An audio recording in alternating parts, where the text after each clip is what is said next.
కొన్ని కోట్ల మంది హిందువుల మనోభావాలు దెబ్బతీసే విధంగా గత వైఎస్ఆర్సిపి ప్రభుత్వం చేసిన కొన్ని వేల అరాచకాల్లో ముఖ్యమైనది ఈ కల్తీ నెయ్యి. ఈ కల్తీ నెయ్యి ఏమీ జరగలేదు, సిట్ మాకు సిబిఐ మాకు క్లీన్ చిట్ ఇచ్చిందని పచ్చి అబద్ధాలు చెప్తున్నటువంటి ఎవరైతే ఉన్నారో వైఎస్ఆర్సిపి సంబంధించినటువంటి నాయకులు, కార్యకర్తలు, వాళ్ళందరికీ సిగ్గుండాలి. ఎందుకంటే అదే సిట్ రిపోర్ట్లో ఇది 100% కల్తీ నెయ్యి కల్తీ నెయ్యి కల్తీ నెయ్యి ప్రతి చోట. వాళ్ళు ఇచ్చినటువంటి ఎఫ్ఐఆర్ కాపీ రిపోర్ట్లో, సిట్ రిపోర్ట్ ఏదైతే ఛార్జ్షీట్ వేసిందో ఆ రిపోర్ట్లో క్లియర్గా ఉంది ఇది 100% కల్తీ నెయ్యి అని. అందులో అనిమల్ ఫ్యాట్ లేదు అని బుకాయిస్తున్నారు. వాళ్ళు ఏదో త్యాగాలు యజ్ఞాలు చేసి సమరాలు చేసుకుంటున్నారు. వాళ్ళందరూ కూడా ఈరోజు హిందూ సమాజానికి బేషరతుగా జగన్మోహన్ రెడ్డితో సహా వాళ్ళు ఎవరైతే ఉన్నారో వాళ్ళ గ్యాంగ్, డకాయిట్ గ్యాంగ్, గజ దొంగలు ఎవరైతే ఉన్నారో వాళ్ళందరూ కూడా క్షమాపణ చెప్పాలి జాతికి, హిందూ జాతికి అని చెప్పి నేను టీటీడీ తరఫున డిమాండ్ చేస్తున్నా. ఎంతోమంది హిందూ దేవుళ్ళని, హిందూ భక్తుల్ని కించపరిచే విధంగా ఈరోజు గత 5 ఏళ్లలో హిందువుల మీద దాడి కూడా జరిగింది. దానికి అనుగుణంగా అందులో ఒక భాగం కల్తీ నెయ్యి. ఈ కల్తీ నెయ్యి ఏదైతే ఉందో డే 1 నుంచి అవన్నీ కూడా మొత్తం వైలేషన్.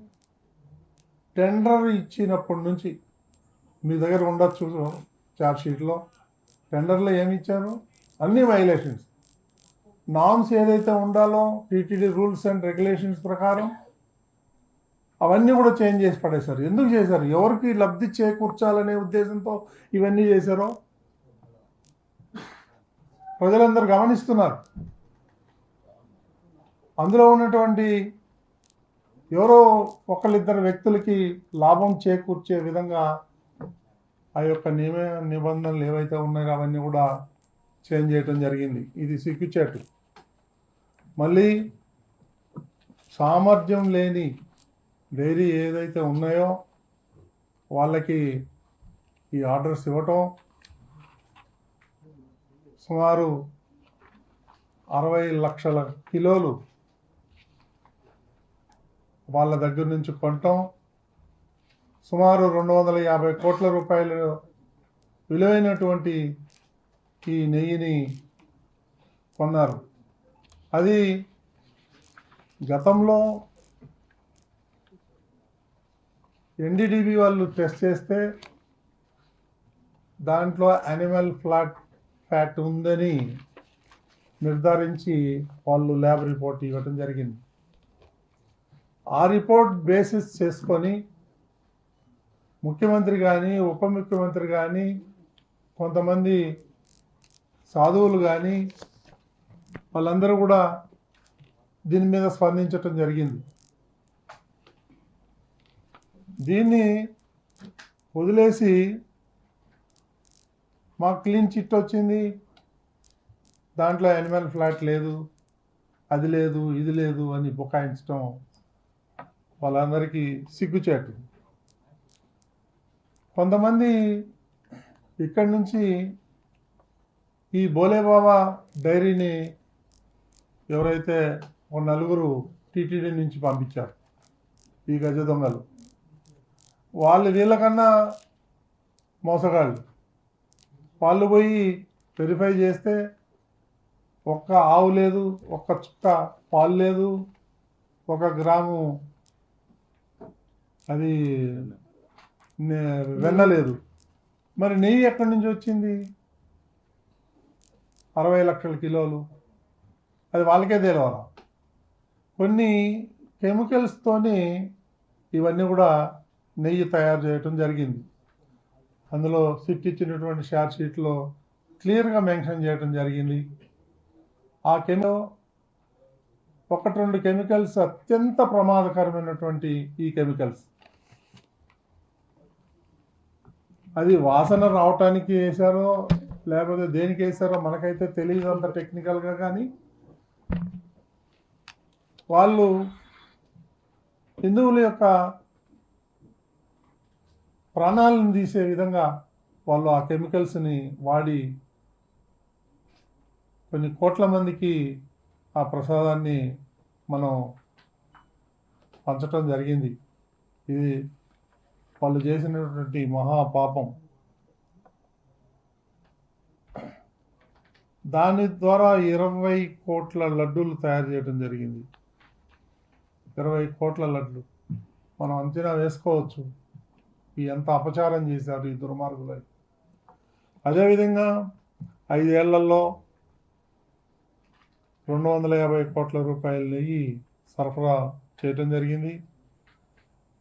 జంతు కొవ్వు ఉంది అని ఎన్డీడీబీ రిపోర్ట్ ఇచ్చింది. ఆ రిపోర్టును కూడా సిట్టి నివేదికలో పొందుపరచడం జరిగింది. శాస్త్రవేత్తలు నియమించింది ఎవరైతే 4 ఉన్నారో ఈ వైఎస్ఆర్సీపీ ప్రభుత్వమే. వాళ్ళని పంపించి వాళ్ళకు అనుగుణంగా రిపోర్ట్లు తెప్పించుకోవటం జరిగింది. అవన్నీ కూడా వాళ్ళు కొన్ని అబ్జెక్షన్స్ రేజ్ చేస్తే అవన్నీ మీరు క్లియర్ చేయండి అని చైర్మన్ సుబ్బారెడ్డి ఆఫీసు నుంచి మెయిల్స్ కూడా పోయాయి. ఆ మెయిల్స్ కూడా సిట్ ఇచ్చినటువంటి నివేదికలో ఉంది. ఈ విధంగా భోలేబాబాని ఎందుకు ఎంచుకున్నారు అని అంటే ఈ కమిషన్ల కోసం కకృతపడి వాళ్ళకి ఇది ఇవ్వటం జరిగింది.